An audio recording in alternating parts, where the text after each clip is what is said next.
Yes. सो मैं इतना ज़्यादा घबरा रही थी, मैं बोली थी मैम मेरे से नहीं होगा पेपर, मैं छोड़ रही हूँ, मैं नहीं लिखूँगी आगे। क्योंकि मेरे प्री बोर्ड का स्टोरी जो कि मेन स्टोरी है जहाँ पे मैं बेहोश हो गई थी एग्ज़ाम हॉल में मैथ का पेपर देख के। सो मैं आ गई हूँ तुम्हारे लिए लेके मैथ के लिए वो स्ट्रैटेजी जिससे अगर तुम्हें मैथ से मेरे जितना डर लगता होगा कि तुम एग्ज़ाम हॉल में बेहोश होने वाले होगे, तुम्हें डिहाइड्रेशन ये सब प्रॉब्लम हो जाती होगी बस मैथ का पेपर देख के, तो तुम्हें काफ़ी हेल्प होगी। Hi guys, what's up? Welcome back to my channel. I'm Divyanshi and I welcome you all to a brand new video. यार आई होप मेरी आवाज़ ज़्यादा अलग नहीं साउंड कर रही होगी। मुझे थोड़ी मेरा तबीयत कोई बहुत ज़्यादा ख़राब हो गया था, लाइक 2 दिन से थोड़ा ज़्यादा ही ख़राब है एंड इसीलिए मैं वीडियोज़ भी नहीं डाल रही थी और मैं कुछ भी नहीं कर रही थी। इवन मैं बस पढ़ाई करने पे ट्राई कर रही थी क्योंकि वो भी करना मेरे लिए बहुत मुश्किल हो रहा था। But anyways I feel a bit better now.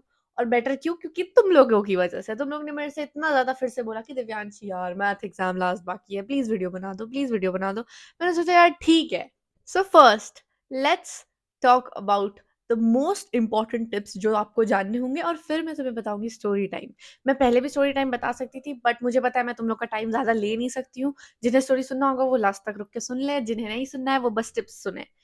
सबसे पहले वार्निंग, मैंने स्कोर किया है 80 आउट ऑफ 100। आधे से ज्यादा लोग तो अभी वीडियो छोड़ के चले जाएंगे but guys listen hear me out, okay hear me out कि तुम लोगों के लिए ये कम होगा बट मेरे लिए ये बहुत अच्छा नंबर है, बहुत अच्छे नंबर है। हाँ मैं इम्प्रूव कर सकती थी, मैं ये कर सकती थी, वो कर सकती थी, बट मैंने जितना भी किया that was more than enough to me and I am very proud of my self.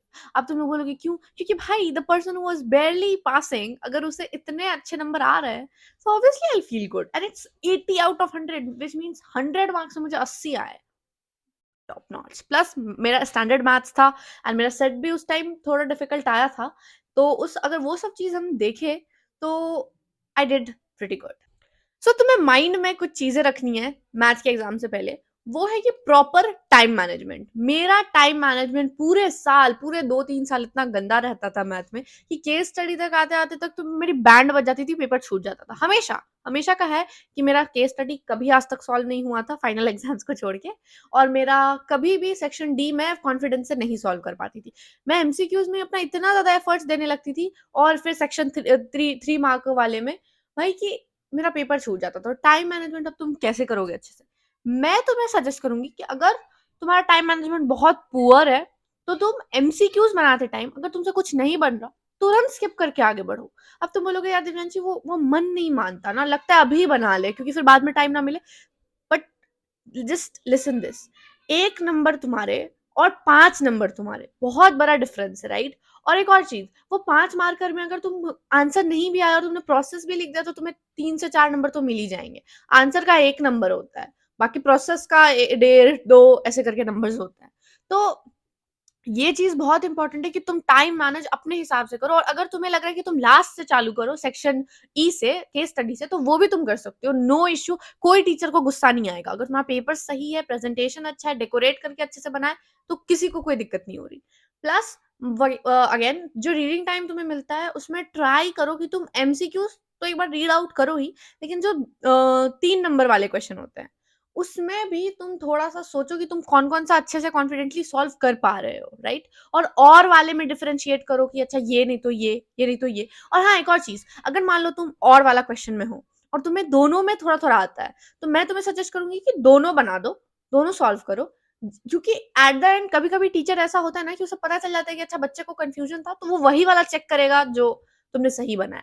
Now again this is conditional but marks चले जाने से अच्छा है कि कुछ मार्क्स मिल जाए। क्योंकि अगर कोई टीचर होगा और वो स्ट्रिक्ट होगा तो वो तुम्हारा पहला वाला चेक करेगा।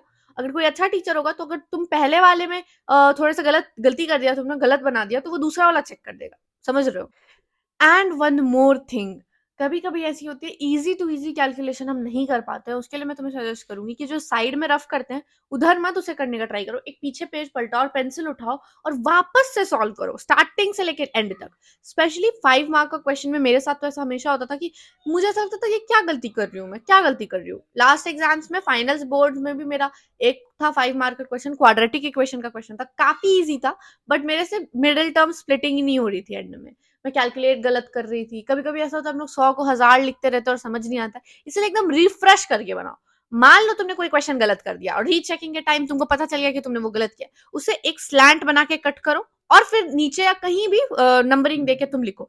अब तुम बोलोगे कि दिव्यांशी ऐसे में तो टीचर कंफ्यूज हो जाएगा कि कौन सा चेक करना है कौन सा नहीं। नहीं देखो यार, टीचर इतना भी बेवकूफ नहीं होता। मान लो तुमने क्वेश्चन नंबर 23 बनाया है और वो गलत तुमने किया और फिर तुमने लास्ट में केस स्टडी के बाद 23 को रीडू किया है, तो वो और तुमने पहले वाले पेज में 23 को कट कर दिया है, तो वहां पे वो 23 तुम्हारा चेक करेगा। जब तक वो लास्ट पेज नहीं पलटा के देखेगा तब तक वो तुम्हारा फाइनल नंबरिंग्स नहीं देगा। ये चीज हमेशा याद रखना। और डायग्राम्स, फ्लो चार्ट्स या फिर कुछ भी एडिशनल इन्फॉर्मेशन जो साइड में ब्रैकेट में लिखते हैं उसके नंबर भी मिलते हैं, वो चीज कभी मत भूलना। सो यार, अब तुम लोग बोलोगे दिव्यांशी हम लाइव मैराथन किसकी करें, ऋतिक सर की या फिर सोबेश सर की या फिर किसकी?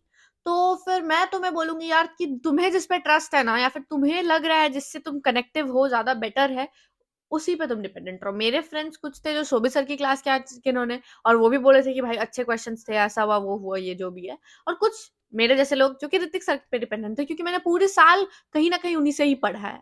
और फिर फाइनल्स में भी मुझे ऋतिक सर से वो सब टच फीलिंग आता था कि भाई ये इंसान पे मैं 100% भरोसा कर सकती हूँ। And trust me guys, this is not sponsored whatever I am speaking. Hi guys. So क्या बताऊँ, किस्मत मेरी थोड़ी सी हिली हुई है। मैं भी एडिट कर रही थी वीडियो, रियलाइज हुआ कि वो पूरा स्टोरी टाइम का और आधा वीडियो का पार्ट में वॉइस ही नहीं है, क्योंकि मेरा माइक ऑफ हो गया था। तो मैंने अभी रिचार्ज चार्ज किया है माइक को और अब बोल रही हूँ।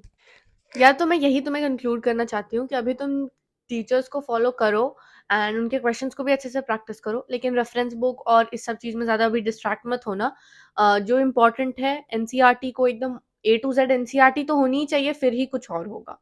एंड पेपर बहुत अच्छा आएगा तुम्हारा, ज़्यादा टेंशन लेने की ज़रूरत नहीं है। बट जो भी मैंने चीज़ें बोली हैं उसे अच्छे से माइंड में फिट करके रखना कि हाँ, ये सब चीज़ एग्जाम के टाइम आनी चाहिए हमें। और अगर कभी कोई क्वेश्चन नहीं आया तो उसे उसका जितना भी आता है पोर्शन वो लिखो और आगे बढ़ो, दैट्स इट। तो अब हम बात करेंगे स्टोरी टाइम के बारे में। यस, सो मैथ एक ऐसा सब्जेक्ट था जिसके नाम से ही मेरे को घबराहट हो जाती थी, एंड आई डोंट नो क्यों ऐसा था, लेकिन सीरियसली मुझे मैथ कभी से नहीं अच्छा लगा, and it's just the subject, I don't even know what was wrong with it. But you know this fear got verse in 10th grade, क्योंकि तब तो मुझे को पता था अब तो बोर्ड है, मेरे परसेंटेज इफेक्ट होगा, ये वो सब कुछ।